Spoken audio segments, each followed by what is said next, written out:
Welcome to Small Arms Solutions. Today we're looking at one of those rifles that it was a really good concept. It fit a requirement, but the designer just couldn't get it right.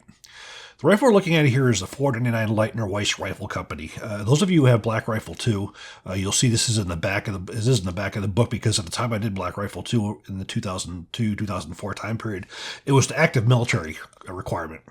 This was set up by the Coast Guard. The Coast Guard was looking for something primarily for boarding parties that they could use on ships. Now, the ammunition that they wanted had to do multiple things, and some of it was rather contradictory. First, they wanted something that could potentially sink small ships or small armored ships. They also wanted something that would destroy outboard engines.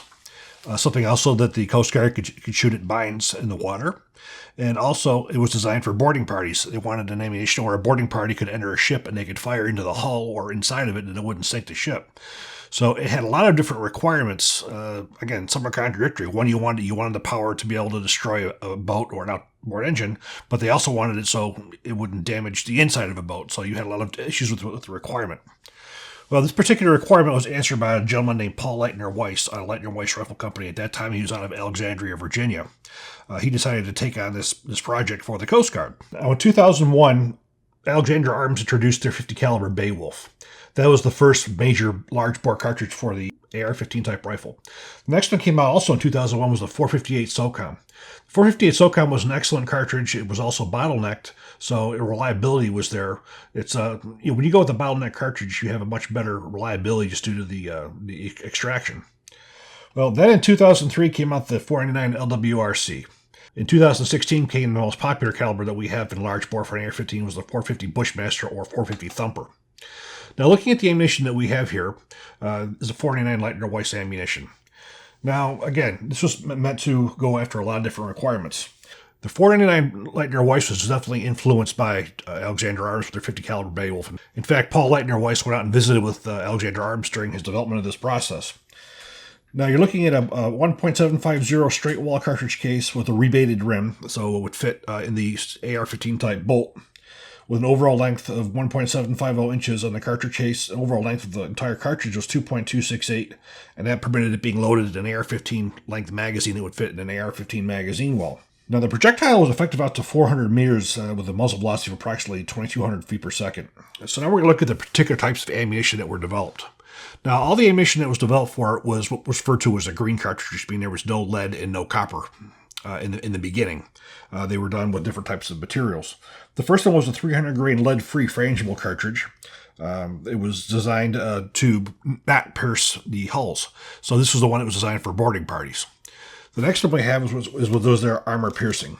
Now, the armor piercing round, I have to say, during my testing, was not very impressive.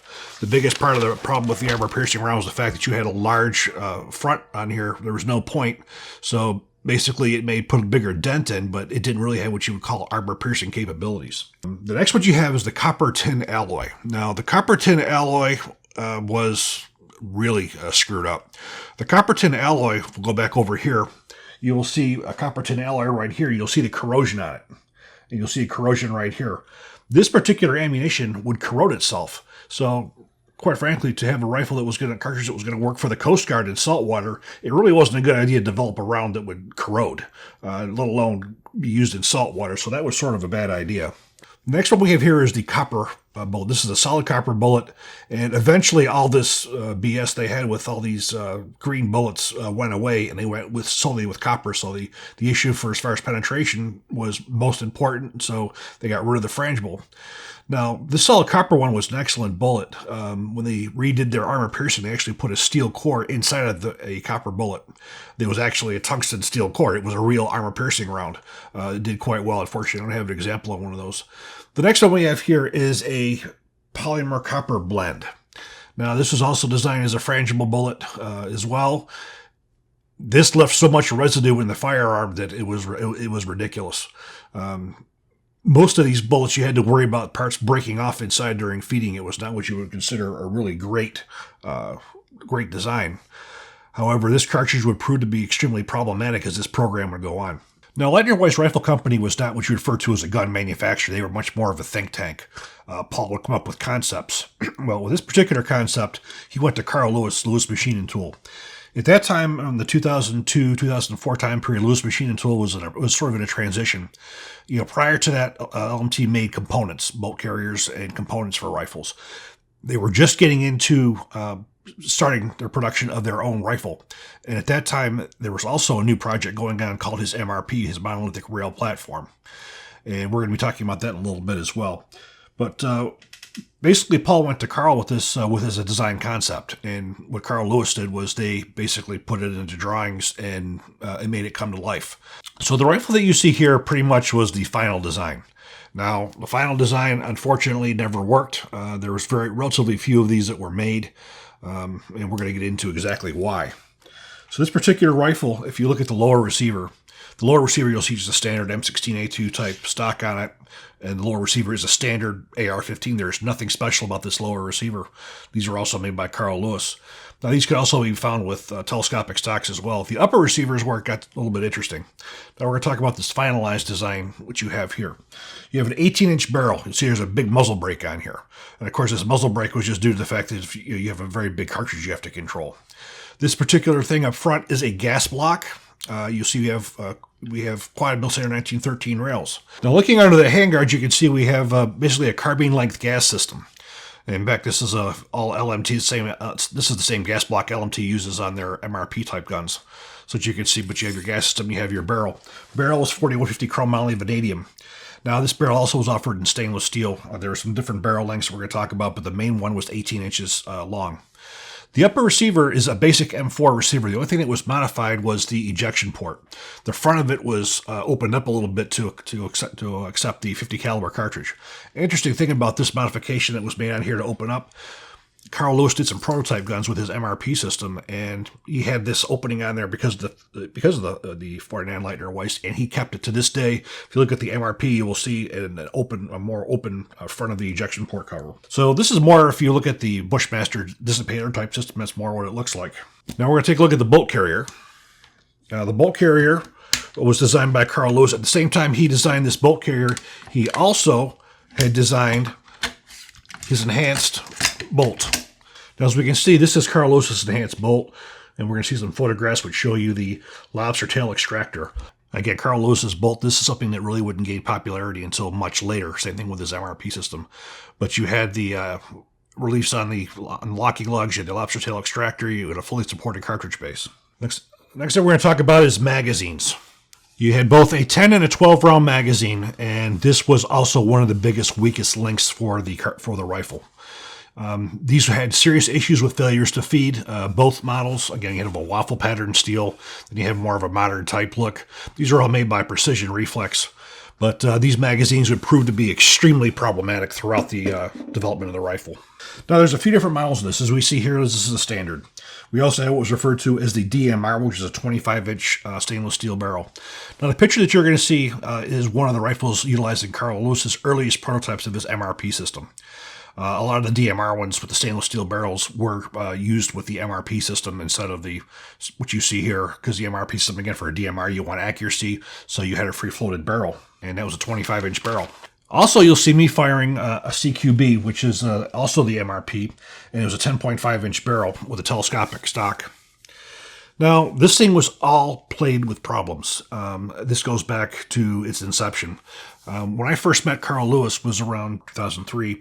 Paul invited me to come to Milan, Illinois, which is also the home of LMT, to see a demonstration that was being put on for the Coast Guard. And unfortunately, it was a complete flop because the gun didn't work. There was some impressive things that did happen. They had out at the range, they had basically a fishing type boat with an outboard engine. And the one time they were able to put a burst M16A2 lower receiver on here, they got a 3-shot burst off. All 3 rounds smacked into the outboard engine, knocked the outboard engine right off of the back of the boat. And it was actually quite impressive. However, the rifle was plagued with failures to feed from the magazine, failures for the bolt to go into battery, failures to chamber. It was plagued. And unfortunately, Paul kept telling the Coast Guards that we're still in the process of development. And every time I would ever see this rifle, in fact, the first article that I ever wrote for a commercial magazine for special weapons for military and police was on this rifle. And I probably had at least 4 different upper receivers that went back and forth with Leitner-Wise, and I could never get a full magazine through this rifle. It was just plagued with these problems. So I had an opportunity to talk to Carl Lewis about this because, again, Carl LMT was the one who manufactured this rifle. And what was interesting was at the same time when he was doing this work with Paul Leitner-Wise, he was trying to build up his own brand as well. And one of the things I was always concerned about with LMT was if he thought that this would affect, the name of his company because this program was a flop. And when I talked to Carl, I asked him, I says, were you concerned about this damaging your reputation? So Carl's response to my question was, this was not our product, so I don't think it influenced our business. We still do a lot of work on other designs, testing and manufacturing of firearms, accessories, and ammunition development. He said many of the individuals and companies have a lot of good ideas for products. We are happy to supply them with skills, experience, and talent and manufacturing to bring their dreams to market. So he felt that it did not. So I asked Carl a lot of questions about this because I know he had a lot of frustrations with it because he knew how to make the gun work, but Paul would not listen to what he had to say.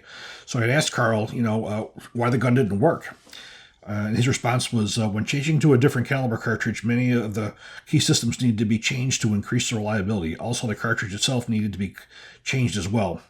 This all needs to be done in a controlled process for testing, checking, and change to eliminate the deficiencies. This can take many, many iterations before the system works correctly. You can't take shortcuts. He knew the issues with the ammunition. He knew the issues with the chamber. I asked Carl also if he recurred why the cartridge had failed, because the cartridge was a main issue. And his response was, during this time or any other time, we did not have design authority or control over the cartridge. We performed as we were directed on time and material basis. So basically, he could tell Paul, hey, this is what the problem is. But if Paul didn't listen to him and make the changes, he couldn't. So this rifle was, although it was designed by LMT and manufactured, they had no control over the design. Now, the Coast Guard had an order for these. They wanted the rifle, but they can't order the rifle until they had a working prototype, which could be demonstrated that were reliable. And that was what the failure point of this gun was. This is why it failed. The concept was there, but due to the fact that Paul couldn't produce a rifle that worked, the entire program was dropped. So what were the issues? Well, the cartridge specifically. The round was too hot. That was one. It created too much pressure for extraction. 2, there was no taper to it. That was an issue as well. And probably one of the most significant issues was it wasn't crimped properly. You would often see when the cartridge would go into the chamber, it would only go in about halfway and it would stop. Then you have to pull the magazine out, pull the bolt back, and release it to get it to chamber. And it wasn't uncommon to have rounds that wouldn't feed. They wouldn't lock because the cartridge was not crimped enough. So after the Coast Guard, LWRC still had a concept here and they wanted to see if somebody else was interested in it, so they took it to Colt. And just like it did with the Coast Guard, the demonstrations were horrible. The performance was so poor, the rifle was taken down to the research and development part of Colt, and it was worked on by their senior R&D guy, Art Daigle. And what Art did to it was he did some polishing in the chamber, but the most important thing he did was he re-crimped the cartridges so they would feed properly, and that's how they got through the demo. But of course, with the requirement being gone, Colt had no interest in taking that further. We're going to go to the range here, and we're going to see how this shoots.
Well, taking it to the range, it was just as I remembered. In 2021, it failed just as bad as it did in 2004.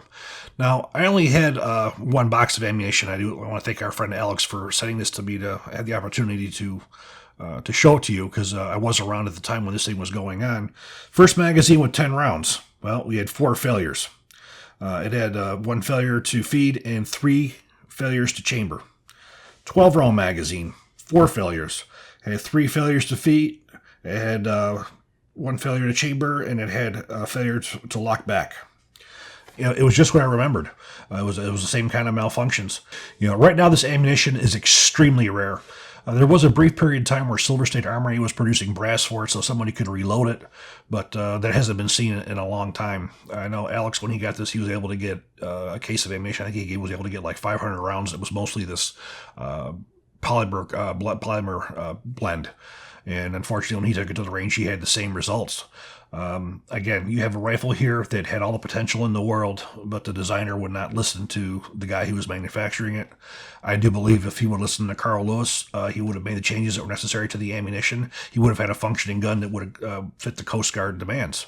Now, the Coast Guard just needed an upper receiver. Well, this upper receiver would drop on any M16 or M4 lower receiver, and it would be good to go.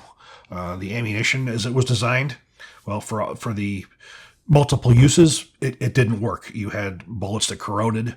You had bullets that broke apart in the barrel. You had bullets that you could have parts break off and get into the gas block, into the gas port where it would clog it and cause failures. The only round that worked properly in it was the copper. And the copper gave you the penetration, and with the armor-piercing core in it, it gave you that. So basically what you would have is an anti-materiel rifle, one that would be able to take out the small boats. It would take out the small armor boats. You would take out engines, and also would give you the ability to take out landmine or water mines for the Navy and for the Coast Guard. And there's also a discussion of using this as a line thrower, to throw lines from ship to ship, so you could dock boats. That's something else that they were looking at. It was really a multi-purpose thing. But, overall, the thing just never worked, and it was very sad. Just to go over what the specs were for this rifle, you're looking at .499 caliber Leitner-Wise barrel, 4150 chromoly vanadium. This one was an 18-inch, and it had a 1 19-inch twist. Overall length was 36.25 inches, weight 6.275 pounds empty, 7.275 pounds loaded with 10 rounds. These were produced commercially, relatively few of them, and semi-automatic only. Maximum effective range was 400 meters. And of course, the upper and lower receivers, 75-26 aircraft grade aluminum. Standard M4 configurations, again, just with the modification to the ejection port. Now, one of the most common sights you saw in there was the MEPRO lights. Most of the ones that were demonstrated for the Coast Guard had these MEPRO light sights on them. Again, because you have a smaller range, this was perfectly suitable for what it was. But, overall, I was there when this was being developed. I saw that it was going on with the Coast Guard, and it was an active program during Black Rifle 2. But it was very soon after that just due to the failures, that it was dropped. Oddly enough, there was nobody else who submitted anything for that requirement. It was only Leitner-Wise Rifle Company. Now, keep in mind, this is not the same as LWRC we have today. That was back when Paul owned the company, and it was developing things like this. The LWRCI you see today, the Land Warfare Research Incorporated, is a whole different company. There were some roots, there were some things that were bought from them, but management is completely different, quality is completely different, everything is different. This just goes back to those really early days of the company. So, again, this isn't something you're going to be able to buy, but this is a piece of history. It shows where you have really good thoughts, you have really good ideas, you have an excellent concept, you have the right people to manufacture and help you develop it, but if you don't listen to the people that know what they're doing, and you could take something potentially really good and you could screw it up really bad and end up losing. I'm a firm believer if they would have listened to Carl Lewis, they would have fixed the ammunition, dropped some of the pressure in it, properly crimped it. There's a couple other modifications that Carl recommended. This gun would have worked. And at Colt, Art Daigle got it to work. He got it to work, but he had to polish the chamber and he had to crimp all the cartridge cases down to get it to work. So it had potential, but unfortunately, the one who was in charge, he wouldn't listen. But it's really interesting because you look at a lot of the big bore guns we see today. This was definitely one of the earlier ones. The 50 Beowulf. is an excellent round, but it was never very popular. The 450 SOCOM, that is a good cartridge. You do see some companies making that, but it never went mainstream.